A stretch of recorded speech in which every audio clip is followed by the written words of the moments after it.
Hey Blake, we can call this the rough draft. Obviously, the actual one will edit out um, the setup and everything. Um, so this is improvised. So I'm just gonna kind of go into it. Maybe the actual one I'll rehearse it a bit. But hey, it's Atreyu with Northwinds Wilderness School. I wanted to talk today about the idea of responsibility to some of the places that we visit and teach in, some of the places that we or you may forage for plants, or where you might track wildlife, or even if it's just a place you enjoy being, just like a sacred spot. Um,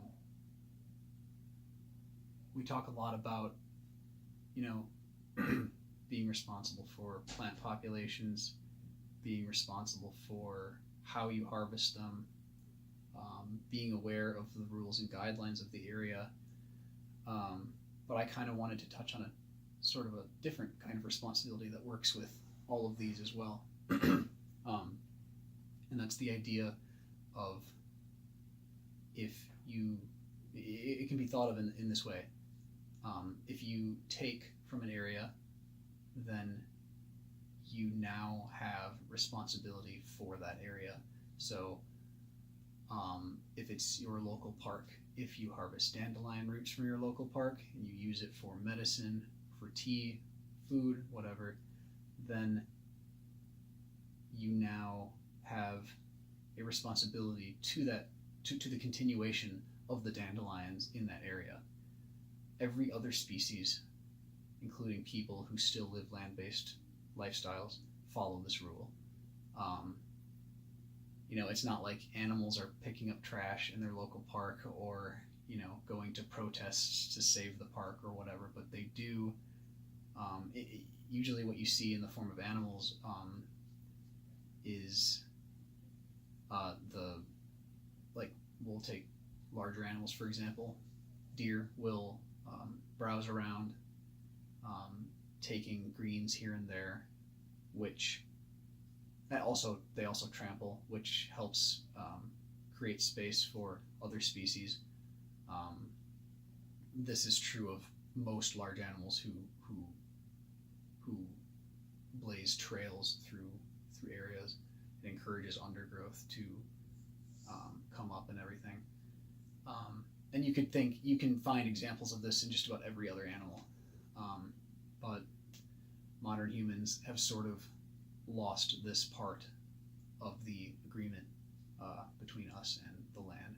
So a good way to think about it would be, if you're responsible for the dandelions in your local park, then maybe consider keeping yourself updated on like the goings on in that park, politically speaking. If they want to put a housing development there, protest it. If they want to, if you find trash there, pick it up. If be creative. But the idea is that it's good to show responsibility for the places that we take from. So every place that you take from, you also want to leave something in some way, like every other species does. And I believe that if we all can take personal responsibility for the places, for the wild places that we cherish, then it will, not only will it ensure the continuation of all of these wild places for more generations, but it will inevitably create more wild places, because it will discourage, if enough people get into this, it will discourage more housing developments, factories, factory farms, things like that. So I think this is a good place to start. So yeah, this is the first time I've ever made a video, Blake, so I'm gonna definitely clean that up because there's a lot of hesitation. But that was the theme I wanted to go with this time. So let me know what you think, and yeah. maybe I can edit or something.